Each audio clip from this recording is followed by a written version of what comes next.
conversation. It's free flowing and anybody can jump in to share a thought, a comment, anything that you would like to, or a reflection on what you've heard so far. And also, this is an opportunity if you have a project that you've been working on and some learning from that project that you want to share with the rest of the group, you're very welcome to do that at this point as well.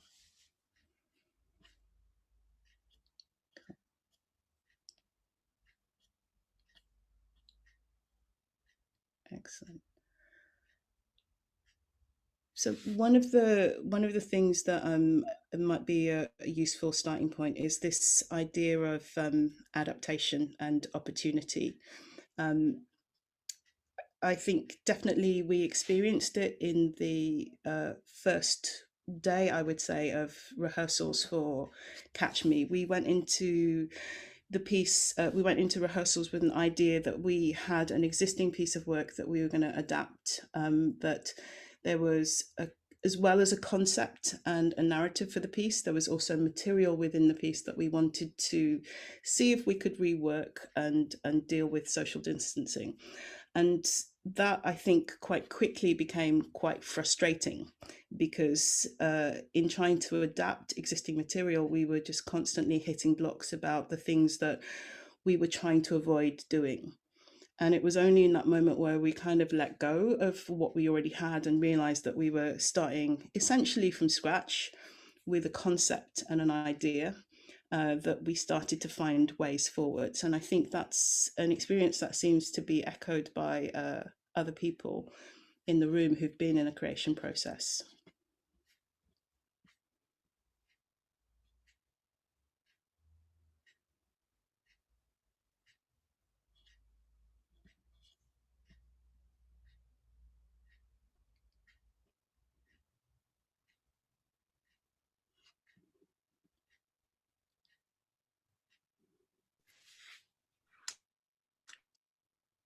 Can I say something? It's Judah. Yes.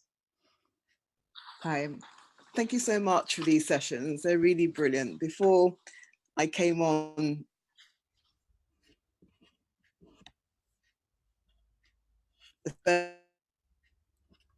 Judah, I think we're losing you just a little bit.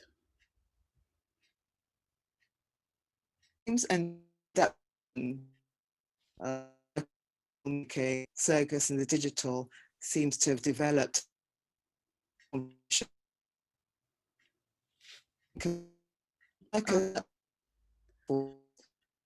Hi, Judah. I think we're losing most of what you're saying at the moment. I'll put it in chat. Fantastic, thank you. Sorry about that. The internet is not our friend this morning. Can I ask, has anybody been creating at the moment? Anybody been in a space of creating? Yes. Yes.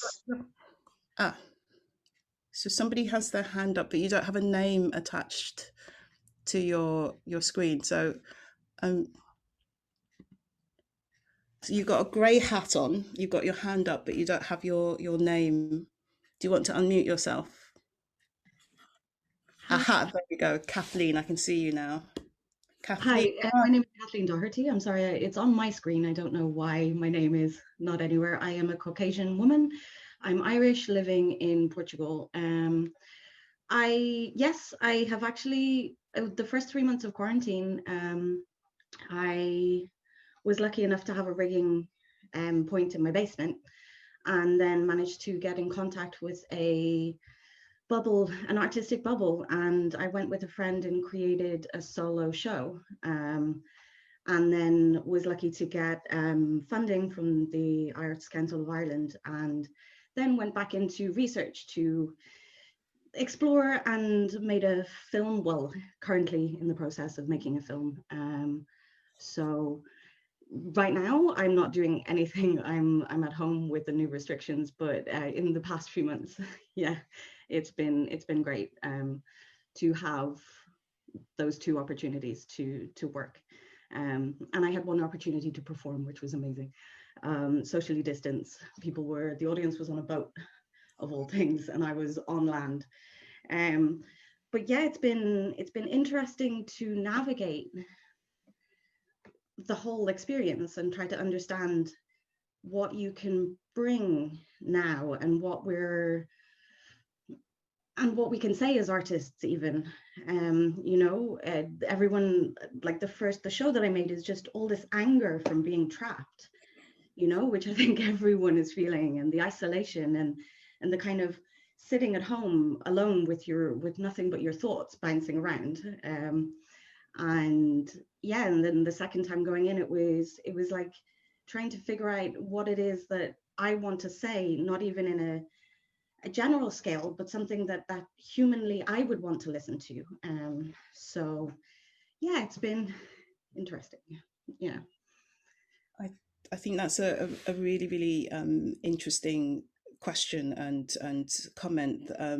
I know that when we went into the rehearsal room, the situation that we were in sat really heavily on our creation process. I don't know if you wanted to say anything about that, Susan, but there was a sense that in that immediate moment that so much of the content was in response to the situation. And there is a question about the kind of work that we're going to make going forwards. You know, what are the types of circus shows that are going to be produced out of this moment? Are they going to be celebratory? Are they going to be mournful?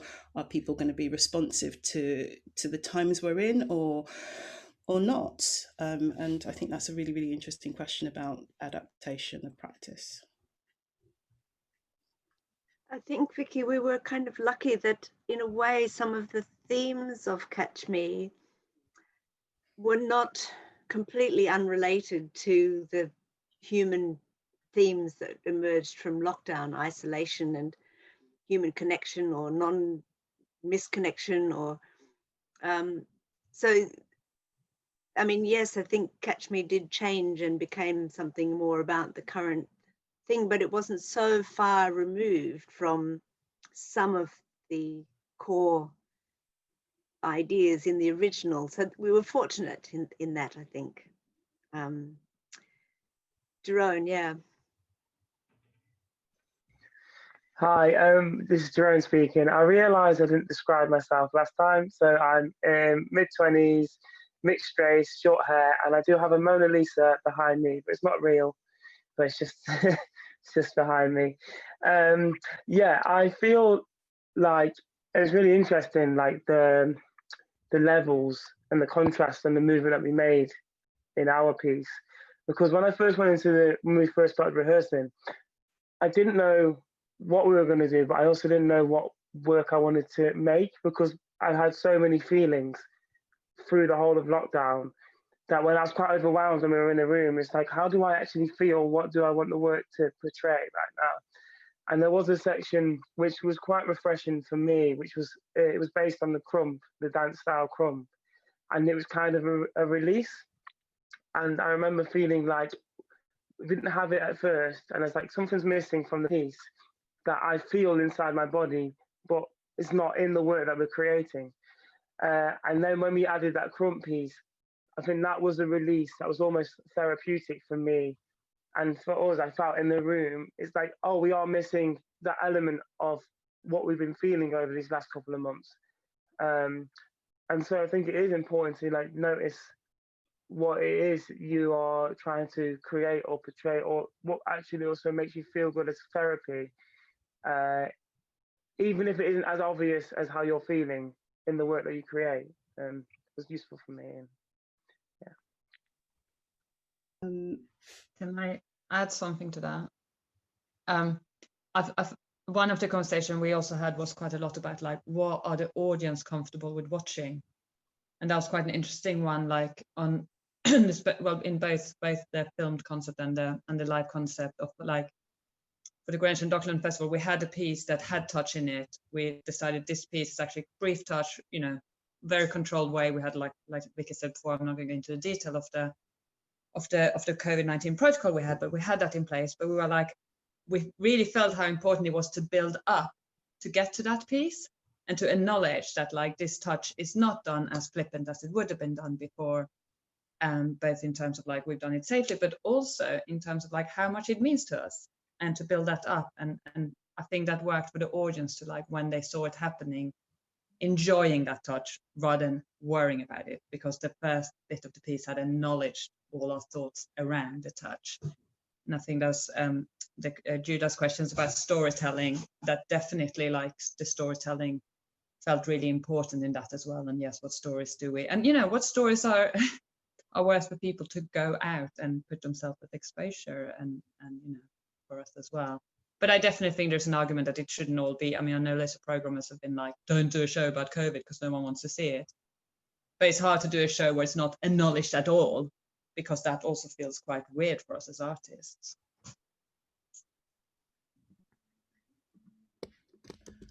I agree. So Judah's question in the chat was, the question is about circus and storytelling. How has adapting to digital platforms or socially distanced live performance affected artists' relationship to storytelling? And I think that was interesting in Sadiq's presentation. I know that you're in rehearsal at the moment. Hello, hi. We, in our conversation, we had that question about concept and how connecting to concepts was useful in terms of adaptation. Hi, Sadiq. Nice to be here. I am a mixed race man with short dark hair and a beard. I'm currently in a big rehearsal space, which is inside a church, and you can see in the background a choreographer and my partner from the piece working. Thinking, I just heard a little bit of what you were saying there about concept. For me, I'm feeling the need more and more to hold to the concept that I had, to make it work and to keep pushing with, regardless of what restrictions are happening. The first time I was trying to do the show, lockdown happened, and now I finally got into a rehearsal room and lockdowns happened again. And I'm like, I'm just going to keep pushing. I'm like going to stay with the idea.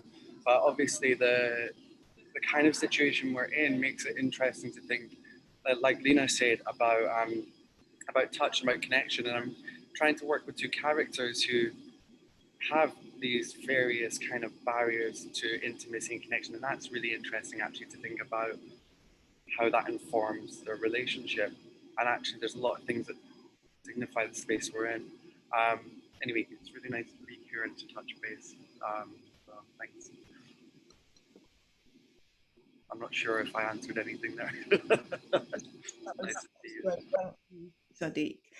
I'm going to keep the floor open for anybody who wants to talk about stuff that they're doing and what they're learning from that process as well.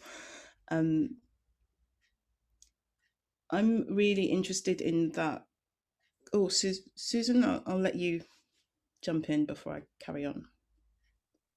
It's just something that I'm sort of coming back to, this thing of concept on making pieces about COVID or not making pieces about COVID, and how the circumstances do influence how we're thinking, but how there does need to be also space to be making work that isn't about COVID or about isolation or about, you know, I started watching a TV show that has just come back. It's the first episode of a new series, and it was a specifically COVID episode. It was a hospital, and I had to turn it off because it was just reality being sort of under the guise of fiction, and it was like, I don't want to see this. I don't want to actually watch this because I don't.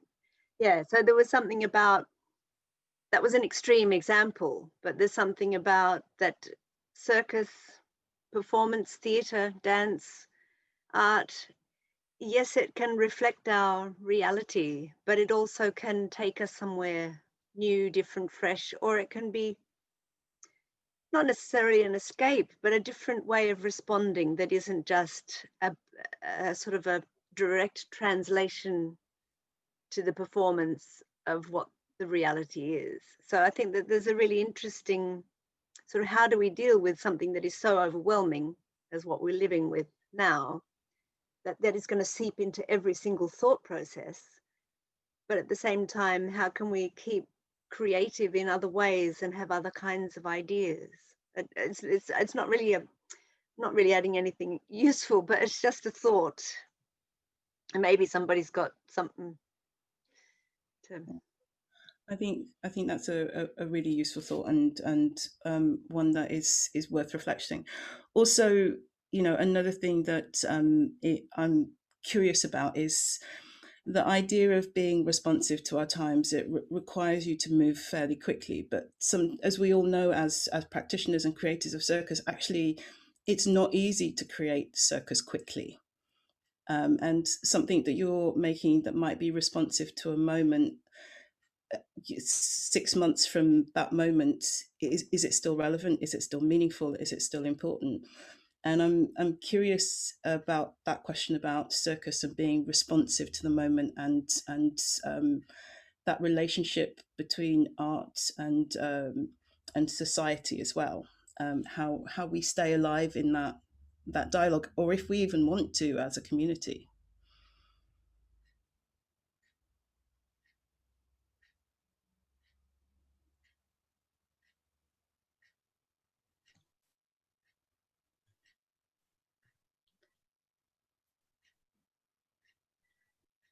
May I jump in? Yeah. So Kathleen, and then we had Joanna with her hand up, and Alice with her hand up as well. Hi, Kathleen again. I just wanted to, it's really interesting, witnessing the duality within circus at the moment, the kind of connection point between where I envision that we want to entertain, we want to give joy, and we want to pass the love of what we're doing, and then this alternate place where everything is dark and it feels like this is really important to speak about, and not necessarily, like Susan was saying, not being like, oh, this, masks and being very literal about it, but finding a way to share, to show that people are not alone with how dark it has been. And it's really interesting to see, even within myself, navigate this duality, want to be happy, want to also be real. And that was just my point. Yeah. Thank you.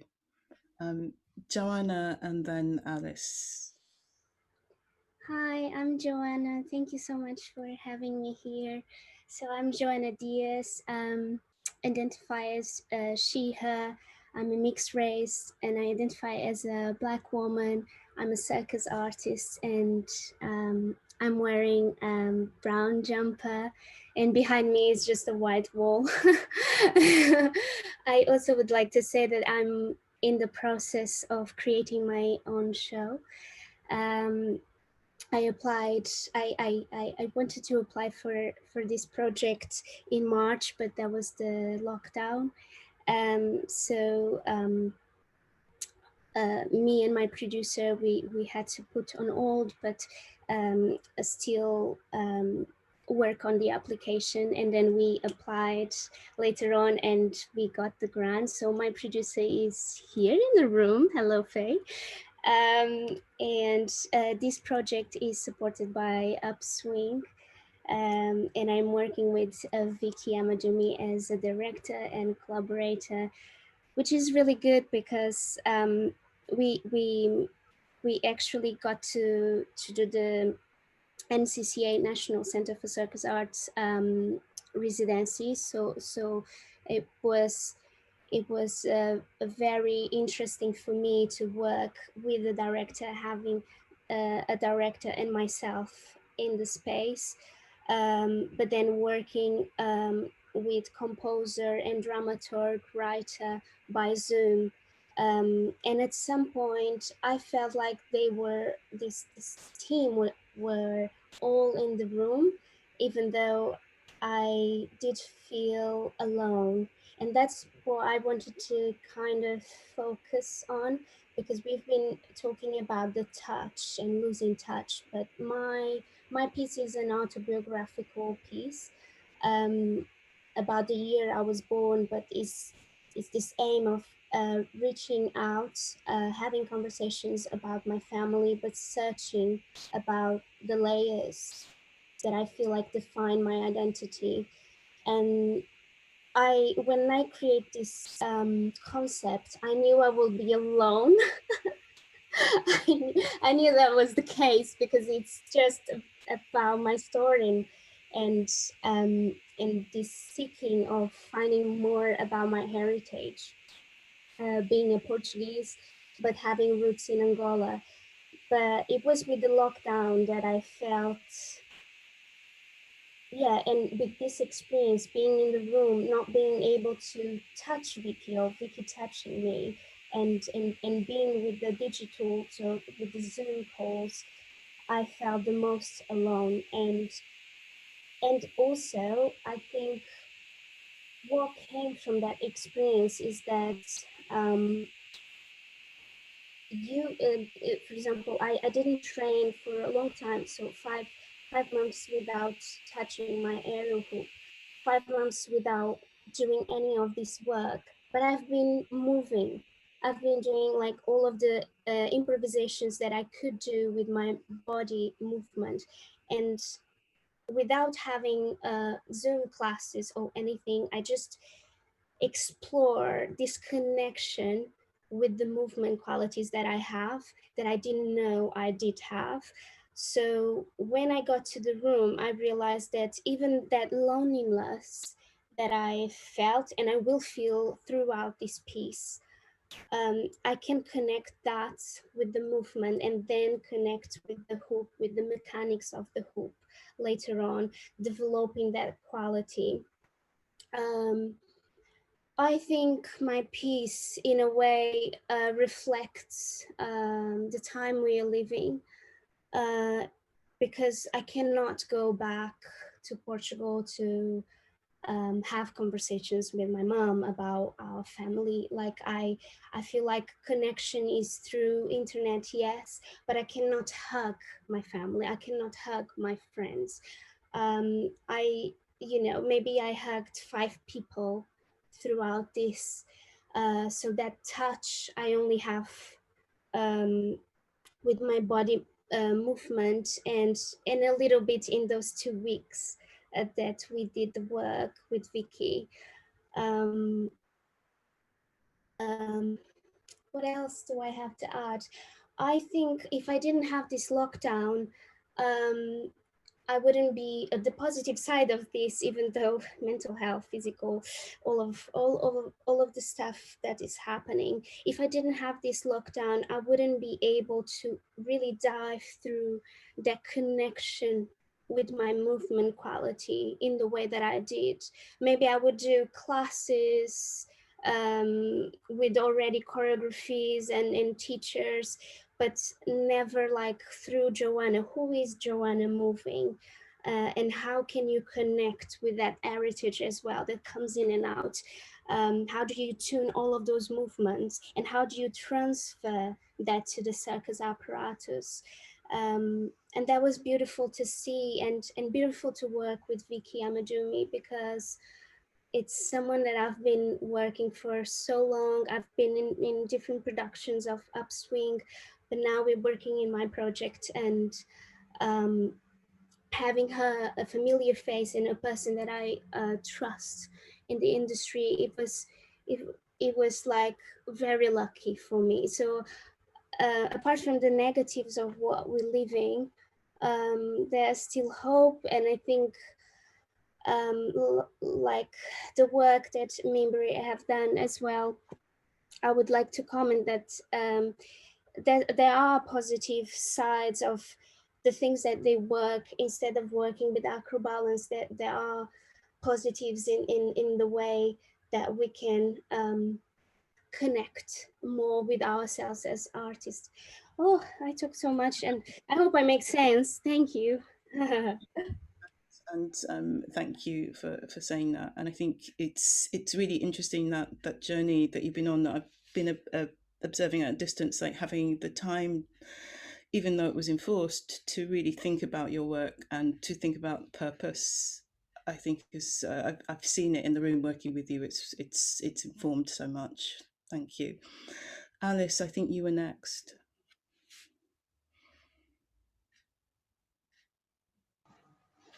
Hi, I'm Alice. I'm a white Caucasian female with short hair, wearing a green jumper, and I got a kind of very white background. I just wanted to comment on the two first videos, the Upswing one and Mimbre, and how they made me feel really emotional. They're really beautiful performances, but I think that they both made me weirdly think of prison, like having the screen, the walls, this sort of thing of like, I don't know, I watched a film the other day where there was a lot where it was a couple talking between a screen in prison, and it's that sense of like frustration and kind of sadness of being able to see people, but not being able to touch them and not being able to get close to them.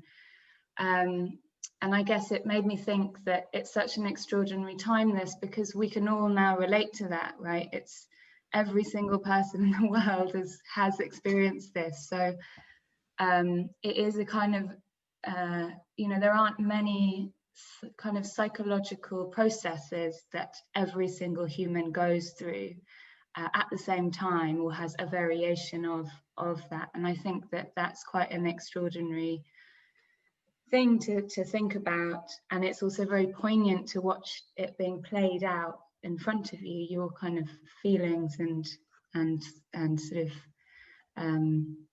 perceptions of things. And yeah, that's just what I kind of, those are my thoughts. Thank you, Alice. There is a question from Dee Burkett in the comments. I think Dee might have left, but it's an interesting question. Someone recently called me a busy fool. I keep trying to get things into production, almost there, and then circumstances change. I know this is what we're all dealing with, and this person, not a circus performance arts person, couldn't understand why I just kept getting exhausted with nothing happening due to conditions outside of my control. They suggested the Sleeping Beauty option, lie down and see it out. Has anyone else faced these options? Sylvia. Oh, hi, I'm Sylvia from Mimbre, Caucasian woman with a black top on. Yes, I actually wanted to comment on that, because what I think has been really difficult for us, obviously as performers, as artists in general, creators, that's what we want to do, and that's what we tried to do as best as we could so far. But I was going to mention that what has been really frustrating and difficult is this stopping and starting. So you feel like that finally you're on a pathway, and then you get stopped again, and that's, you know, we are very resilient. That's the sort of tradition of our sector, but there is a limit. So I think we also need to acknowledge that.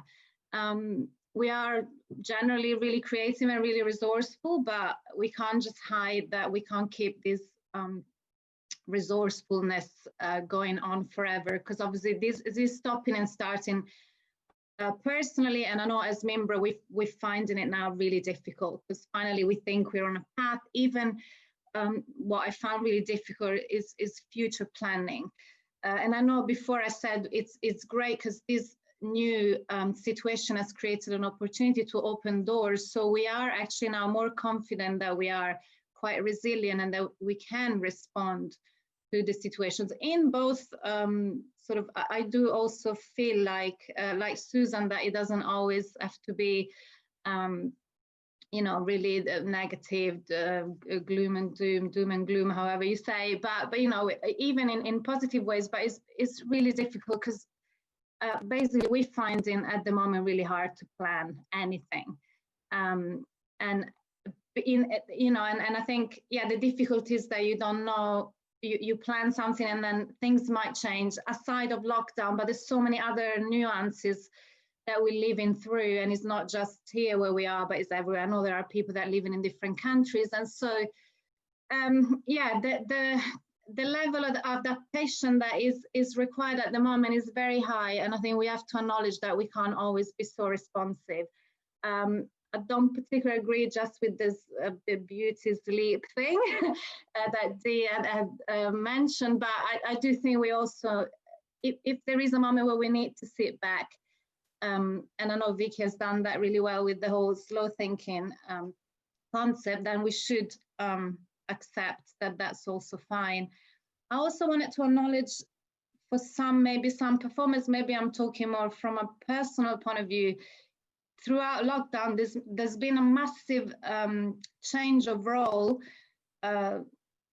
in sort of being more at home. I've got 2 kids, so my role has pretty much become, especially during the months where we were in total lockdown, when my role has become like that of a full-time mother. And so I know a lot of people have used their time in lockdown, a lot of artists, to research and grow their practice, like Joanna, which is great, but I found the opposite. For example, it was so unproductive, and the only thing I could do, luckily with the Mimbra Fitness online thing that we did and the creative exchanges, was to have that like an hour a day to try to keep fit and sort of explore a little bit of my creative side. But I found that extremely difficult because I didn't feel isolated.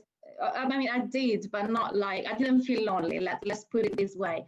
But I missed my practice incredibly because all I did was just caring for my children, which was really draining, and losing a side of me that, you know, for a few months that it wasn't easy.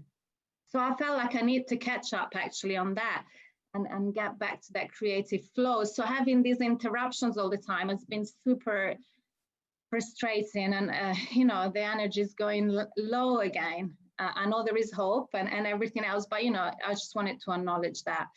I think that was it. I think that is a really important thing to acknowledge, and I think it raises the theme of what it means to be productive as an artist and as a human being. You know, I think particularly as people who work with their bodies, there's a sense that productivity equals movement equals action, and there is a conversation about how we reinterpret that, because definitely in this situation we've seen that in some way is counterproductive to creating a circumstance where you can look after your mental health. Okay, Susan, I think we might have space for Susan and maybe one other comment before we need to wind down. Yeah, just to respond to Sylvia's, what she was saying, you might not be lonely, as in you might have people around you, but it's the professional communities and the collaborative kind of contact that is not the same as your domestic contact. And your domestic spaces always have the distractions of your domestic life, whereas when you go into a rehearsal or performance space, you are in a different kind of territory, so that allows your thoughts to change as well. So I think a lot of freelancers across all of the performing arts are missing the professional community, that kind of connection. That is, and this is a huge, huge issue, really, because it's a part of our identities. Yeah, nothing. I wish I could offer something. Thank you. No, that's really true, totally. Faye, I think you had your hand up, and then Jerome, did you put your hand up as well just then? Oh no, you were waving. Okay. Faye, would you like to? Unmute myself first. Great. Hi, my name is Faye. I'm a blonde woman in her late 20s. I'm wearing a mint green sweater. I'm currently very untidy blondish hair in desperate need of a haircut. I want to add to some of what Joanna said because I work on a project with her. I think we We were doing well given the circumstances. That we had all the COVID mitigation in place. We had started rehearsing, and then we were faced with another lockdown, and it was scary. It's scary, I think, at the moment as a young producer to try to keep a team working and together and in money when I can't really promise that we can stick to a schedule, when I can't really promise that I can pay people at a point where I said I would pay them, because we don't know if we can actually work at that point. And there's a lot of pressure associated with that for me, where I find myself trying to create opportunities for people all the time without knowing if I can stick to the agreements I've made with them. And I think long term for me, the feeling is that will create a massive ripple in our industry. I think beforehand, we already had a massive amount of instability and financial insecurity if you were a freelancer, but you could jump on a gig, you could take an opportunity when it came your way. While now, it feels like there's no way of planning. And as someone who's responsible for a team, I find myself under a lot of pressure. I hear that absolutely, and I think there have been seismic shifts in the way that we work that are at the moment, I guess, a little bit unacknowledged. Thinking about how we hold teams together through the creation of the project, and how we hold ourselves together through creation, practically and emotionally and financially. It's going to get more complicated. Yeah, and that has to be acknowledged. Jerome, you put your hand up. I'm going to invite you in. I'm going to be super quick. I was just thinking about, like, you know, the Sleeping Beauty comment, and from Sylvia and Susan and what they were saying, and I feel like, just for me, in a different stage of probably where I'm at, I know, and a lot of people here will be quite workaholics. You know, you're focused and you're happiest when you're busy and you're around creative people. And I know for myself, I'm not doing that. I feel quite lazy. But what has been quite nice to take from this is, after I came out of lockdown, I feel like I had an appreciation for the family life, and I've got closer to people in a way because I'm not so focused on myself, and actually letting people in a little bit more on, like, who I am as not just Jerome, who's off in London or Essex doing acting, but who I am as a person.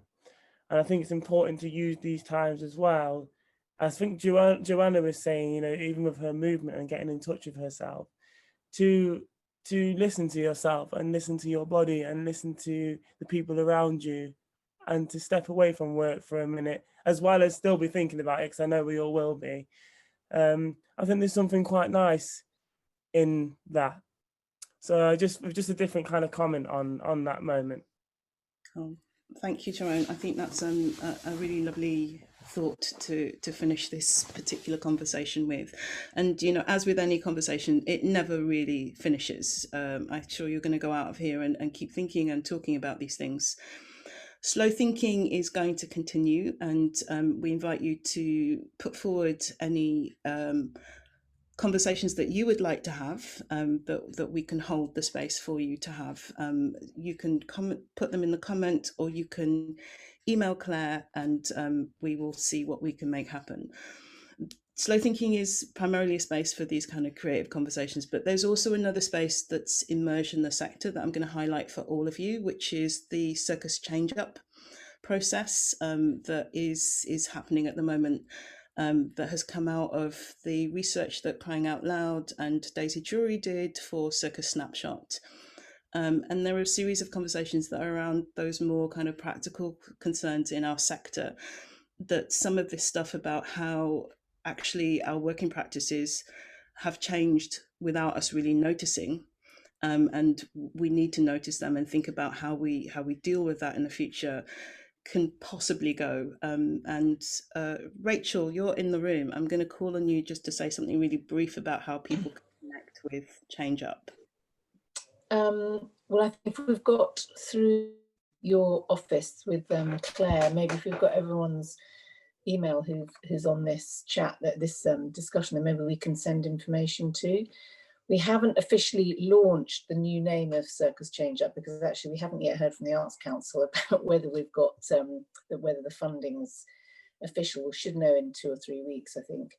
But at the moment, I think it's Upswing and Crying Out Loud are using some of our NPO funding to be like the bridge between what was Circus Snapshot and what will be Circus Change Up. And there's a series of like working parties because we've got a series of missions, and there's different artists and producers and people from the sector are leading I mean, some of you are here, so you'll know what I'm talking about. But so there are 2 conveners for each of the missions, because we felt it was really important that these subjects and actions, if you like, are being sort of tackled by the industry. It's not just these sort of same old NPOs and same old faces. We really wanted to hand the issues back to, well, obviously not giving away, but working with the sector to work together on this, because they came up, for those of you who don't know, it's been an 18-month research project having conversations with the sector in different parts of England to really look at what we need to do for circus in order to have a series of actions to go deeper. So yeah, that's it. So I think we'll email you. That's probably easier than me blabbering on. Rachel, for jumping the gun. I'm just so optimistic that it's going to happen. So thank you, everybody. I'm sure you'll have thoughts following this, and please, I think on the Upswing page, you can probably see a recording of this conversation later down the line, so you can come back and check in on the discussion if that feels useful for you, and keep your eyes open for the next slow thinking. And if you have slow thinking themes that you would like us to facilitate, please drop us an email as well. All right. Thank you, everybody.